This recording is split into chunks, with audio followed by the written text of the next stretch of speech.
Hey there, future parents. Are you on the journey to conceive and looking for support and guidance along the way? Conceivable Psychotherapy is your trusted partner from conception through parenthood. Veronica Cardona, licensed clinical social worker at Conceivable Psychotherapy, specializes in fertility, perinatal postpartum struggles, and grief and loss. They offer online therapy throughout California. You don't have to do this alone. Conceivable Psychotherapy is here for you. Visit their website, conceivablepsychotherapy.com, or call them at 1-661-529-7207.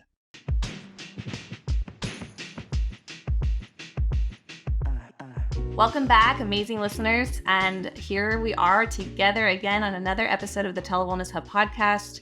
I'm Marta Hamilton, your host. And today I'm speaking with Jared Schumer. And I'm really excited to talk with Jared. He is one of the owners of Revelation Life Coaching. To give you a little bit of a background, Revelation Life Coaching's mission is to be life coaches that are passionately helping clients to transform their relationship with worth and shame through a unique coaching experience using newfound revelation to draw out their highest and best self in service to their life's purpose. And I'm so excited. Welcome, Jared. Thank you so much. It's an honor to be here and just being able to talk with you today about what we do and what coaching is all about. Yeah, I'm so excited too because I wanted to hit record almost before I hit record in a conversation before we even hit record.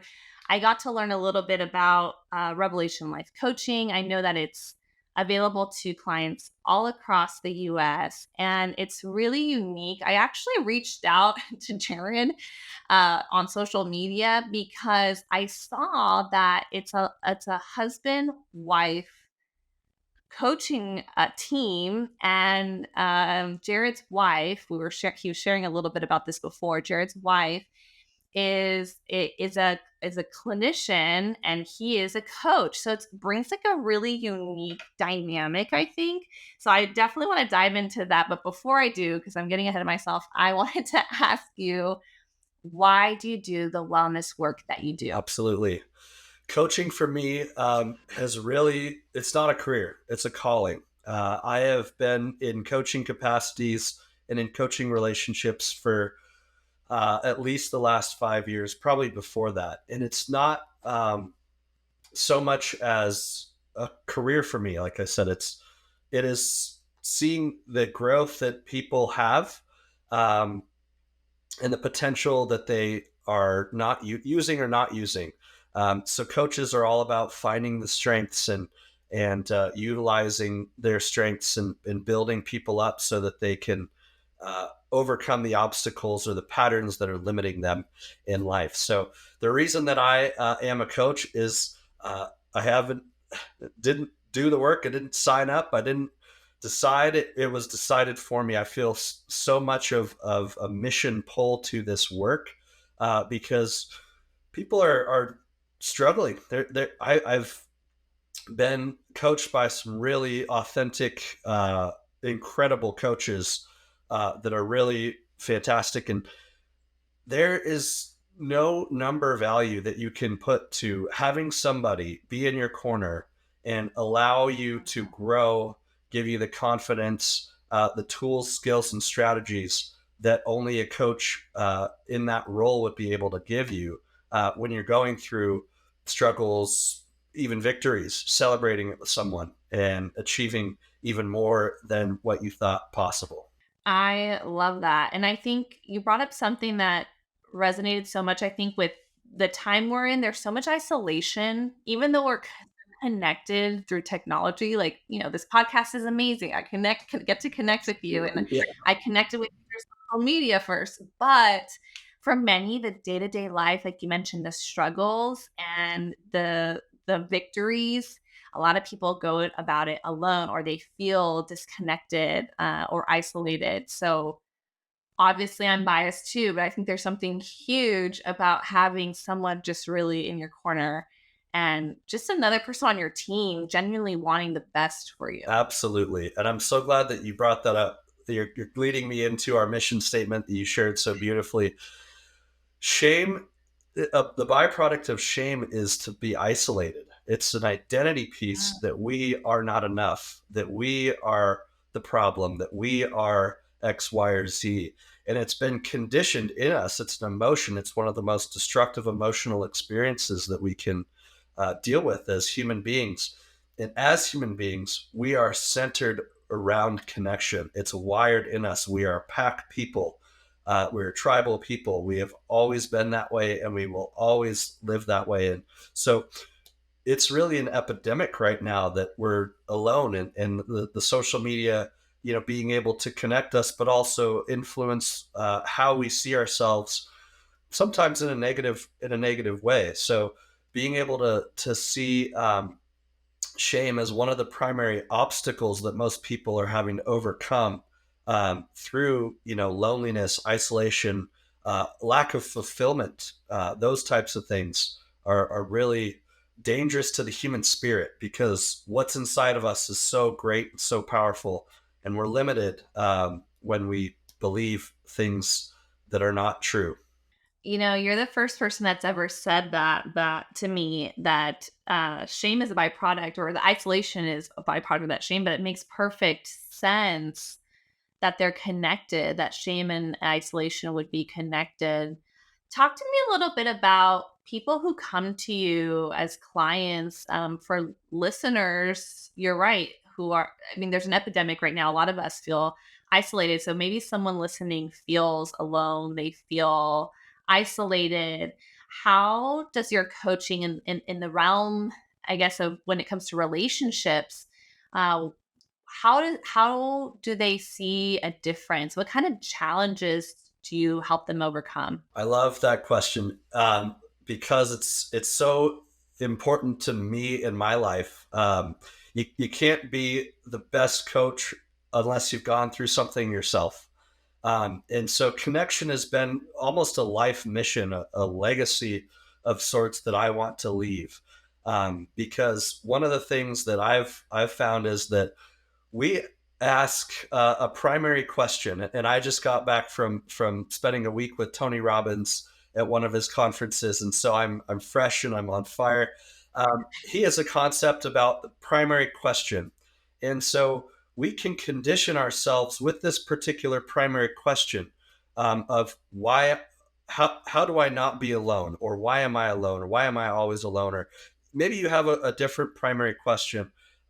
But it's this ache inside of our human spirit that knows that we're made for more authenticity, made for more connection and vulnerability. I think that is a buzzword that's going around right now. A lot of it I'm excited about. Some of it is challenging, but vulnerability is so important. It's one of the most courageous things that's needed for our leaders, our managers, our parents, and everyone who's seeking to make a difference. And vulnerability is the path to connection. So one of the things that we challenge our clients with when they come to us, and we have a multitude of different clients that come. Um, some are looking for fulfillment. Some are looking for relationships. Some are looking to make a change in a career. But the most important relationship that you'll ever have is with yourself. And with yourself is the most that relationship is where you want to focus most of your attention. Now, don't confuse that with self care, because self care and your relationship with yourself are not the same thing. Um, the relationship with yourself is being able to know without a shadow of a doubt who you are and who you're excited about becoming. And that becoming, bold, underline, italicized, is the most important part, because that's, as coaches, what we're able to contribute. Because your relationship with yourself is, again, the thing that's going to make you succeed in business, the thing that's going to make you succeed or fail in business, in relationships, in pretty much everything. So that's the thing that you need to nail, is who are you inside, and who might you be trying to reject in the process. No, I really want to highlight that. When I prepared for today for our interview, I had not even considered the relationship with yourself. But you're right. What an important relationship to focus, because it affects everything from parenting to work to your mission to your romantic relationships, friendships, all of it. Something you mentioned that brought up a question. I hear it a lot with, sometimes it'll come up with my work with clients or just in general. I'll sometimes hear people mention that they must be doing something wrong. You talked about the primary question, like, why am I alone? I hear a lot of like, what am I doing wrong? Is that associated with worth or shame or both? And like, how can you help people who have that question? I think that's a common question. Like, what am I doing wrong? What can they do to challenge that? Any recommendations? I know everyone's different, right? But any recommendations about that? Absolutely. What is wrong, I guess, is the question. By whose standards? And I think that that is one of the things that's really important to challenge is acceptance is part of the path, is part of the healing within yourself. And so my wife, with the work that she does with Alyssa Nobriga, really, I mean, is fantastically gifted in that area as a coach. And I've also been able to learn from her in that respect as well. So being able to accept that what is wrong, like maybe there's something that's uncomfortable. Um, Maybe I feel disconnected. What is the actual problem? Is it that you're um, not meeting your goals, or you're not meeting your your things? What we have been trained to see and to look for through the Robbins Madonnas Institute is how people satisfy their 6 human needs. Every single person has six human needs. It's certainty, uncertainty, significance, love and connection, growth and contribution. That's within all of us all the time. And we use behaviors to go in and satisfy these needs. So, what we see is that people are satisfying needs, but they're doing it in a low level way because they've been conditioned and programmed uh, to meet the status quo. Tony Robbins has this fantastic quote that I'm sure I'll butcher it, but basically, we rise or fall to the level of our standards. And if we're so, again, the beautiful thing about coaches is that we're here to raise the standards, to be that third party eye that is watching you on the field play the game of life that's so difficult, so challenging, so brutal at times. But all of the pain, all of the difficulty, all of those things are gifts. They're gifts that we can internalize that have created who we already are. Everyone's been through pain throughout their life, but it's sometimes it's going back and changing the meaning of what's happened to us to be able to therefore meet our goals and our connection, our so it's less about what's wrong with me and more about what am I programmed right now to do, see, and feel. I feel like you brought up so many things I want, I want to ask about, because yeah, that programming, it does, it influences so much. And you mentioned finding meaning, because I think you talked about behaviors and meaning. Our behaviors and our thoughts, me thinking from like a clinician standpoint, right?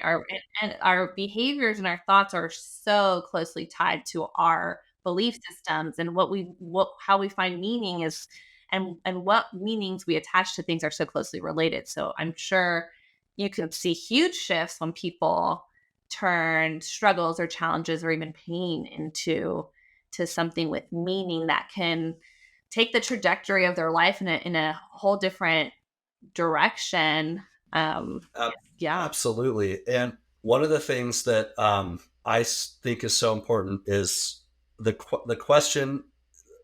I'm the type of person that blank. That is so important to ask yourself because that is your like it's that's my identity. Our behaviors are flow through who the type of people we think we are. And if I'm not the type of person to make these jumps and take these risks and not do the great things that are set out for me, then there's no ability to do that, because the identity is the capacity of us being able to do that. It's our greatest gift. Yes, I love that question. I was picturing myself what I would even answer because it's such a big open-ended question, but I could see that you it would just reveal a lot. But what about people who maybe have low self-worth? What about people who when they fill in that blank, I'm a person who, and it's just thing bullet point after bullet point of just negative things, whether I'm a person who fails at this or who struggles with this or who hasn't achieved what I wanted to achieve. How do you help people build self-worth, or what are some things people can do when they're looking at, I want to build myself up? The the easiest way is a triangle, to how to help with that. The triangle represents, and this is taught from the Robbins Madonna's Training Center. The triangle is the triad. So we manage our state, which controls our life, through our physiology, our focus, and our language. So someone who says, "I am I can't achieve that. I struggle with this." Their physiology is probably down. They're, using depressive physiology. They're also focused on what they can't accomplish, and they're using language that support that. If you change your physiology, you focus on what is possible, and you use language that would be able to get you there. If I was the person that could accomplish this, what would I need in order for that to happen? So the triad is so important in changing people's states. And I want to touch on something else because I think it's so important. I touched briefly about the six human needs, and we could spend another 25 minutes plus on all of those. But a lot of people will meet their need of certainty or significance by a problem that they can't fix because it makes them feel special, unique, important, which meets that need for significance. It also meets that need for certainty, where I can meet that need. I know I can meet that need. It's comfortable. I've been there. And I'm sure you see plenty with trauma. Sometimes people are conditioned in their identity that this is just who I am, and it's reworking, the identity that it doesn't have to be who you are. And it was maybe that um, for a period of time, but working with therapists and you guys doing the amazing healing work that you're doing, gives people that foundation of being able to kind of manage their themselves so that they can start to see what else is possible. You brought up a comment. I wonder, in the world, research shows, we have a lot of research showing, okay, medication plus therapy gives great results. What about doing therapy and coaching at the same time? Is that advised against, or is it supported? Um, I haven't read specific peer-reviewed Gotcha. research. Sure. Uh, Yeah. I haven't either. I'm all about it. I think there's value in yeah, coaching. There's times clients come and I say, this is more of a coaching, I yeah. think, topic. So I didn't know. I was just curious if you knew anything about that. I think that distinction that is helpful when I'm trying to explain what coaching is to people is that, or the difference between therapy and coaching is that therapy is really looking at present to past and looking at what happened to you, traumas, patterns, things. Coaching is really past to future. And now coaching and therapy can kind of go a little bit of, therapy can go a little bit future and coaching can go a little bit past, um, in order to satisfy what the person needs to, meet the level of care that they're providing. I think that there's great value in having a therapist paired with a coach. There is always additional value that's that I think people can draw from multiple eyes on the same situation, and so therapists are going to be working with things like coping mechanisms and skills and things like that, where um, coaching is like, okay, great. Now that you are settled and you have conquered those limitations in your, emotional atmosphere, let's manage that state, come up with some goals that excite you, create a compelling future, and then help you with your identity, your work, to be able to launch to the next 5x, 10x, 100x, where you're seeing the return.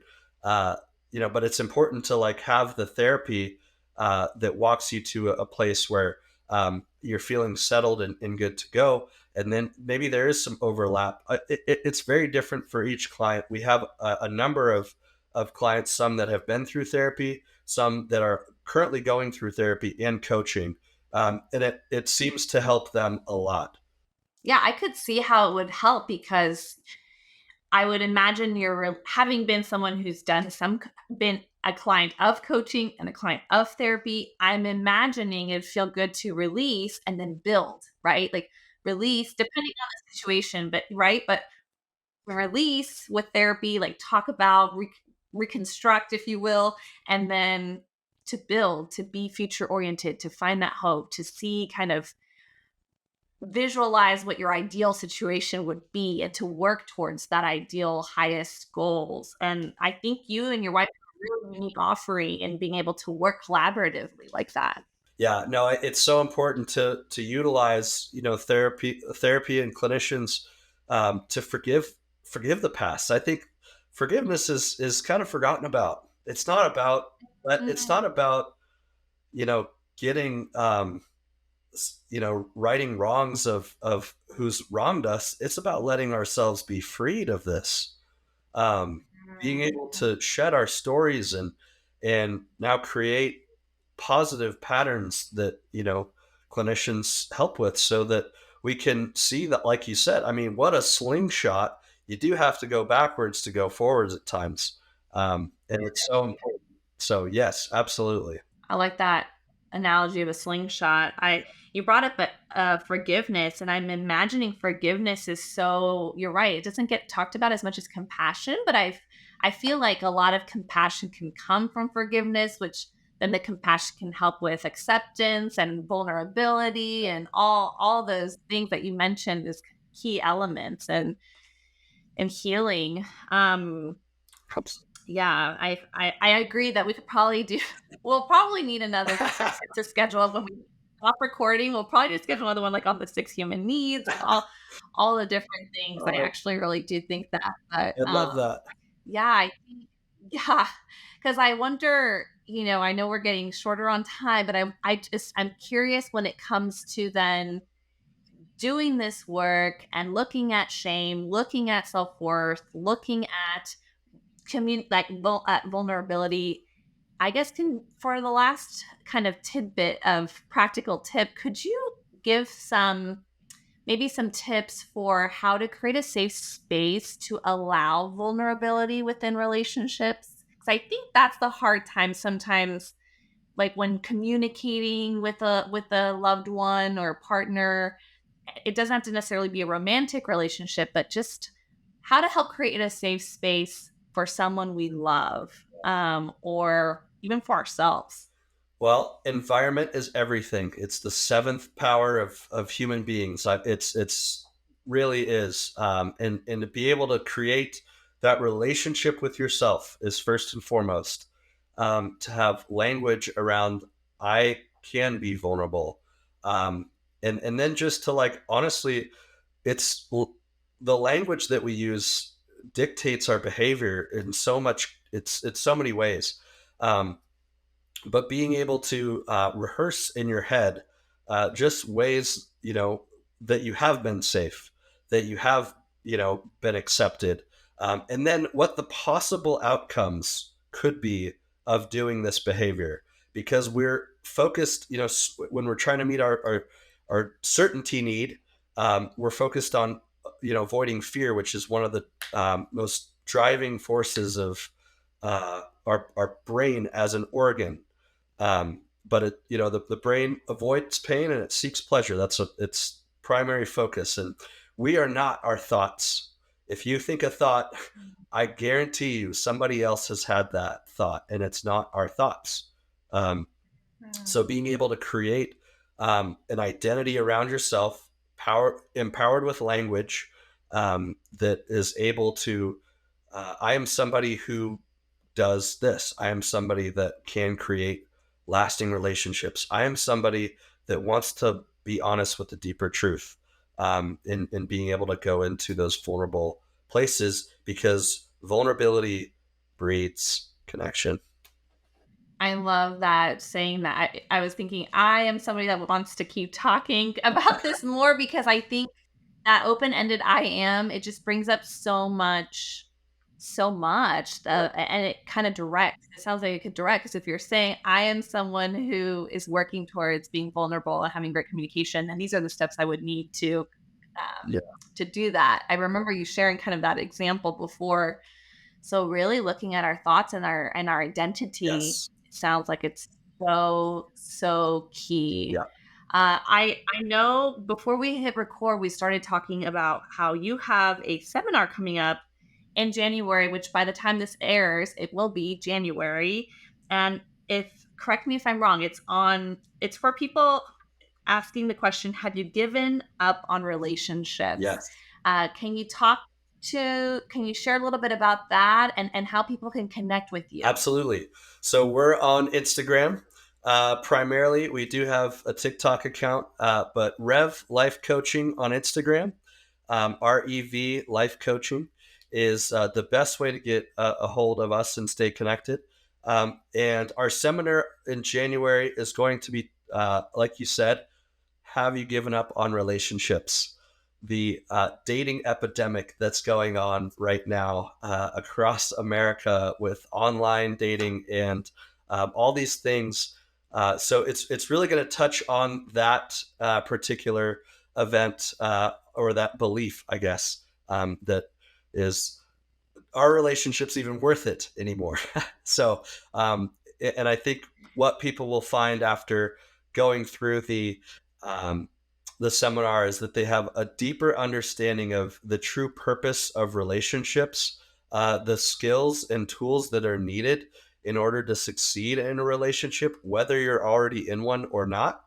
Um, but it's really for anyone who's looking to get into a relationship or strengthen the relationship that they have, because relationships are is where true wealth is, actually.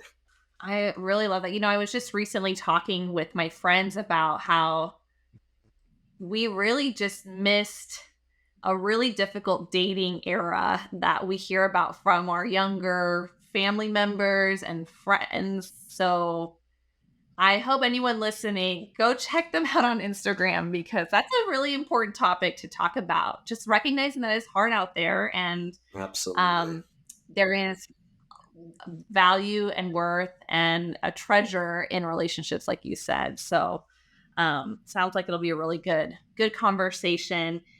So be able to check that out. And I'm just so grateful. We'll probably for anyone listening, we'll probably have another repeat episode. If you have suggestions on topics you'd love to hear more about, maybe I didn't ask in greater detail something that Jared shared, please feel free to email me at podcast@telewellnesshub.com. We've been getting some questions for follow-up requests.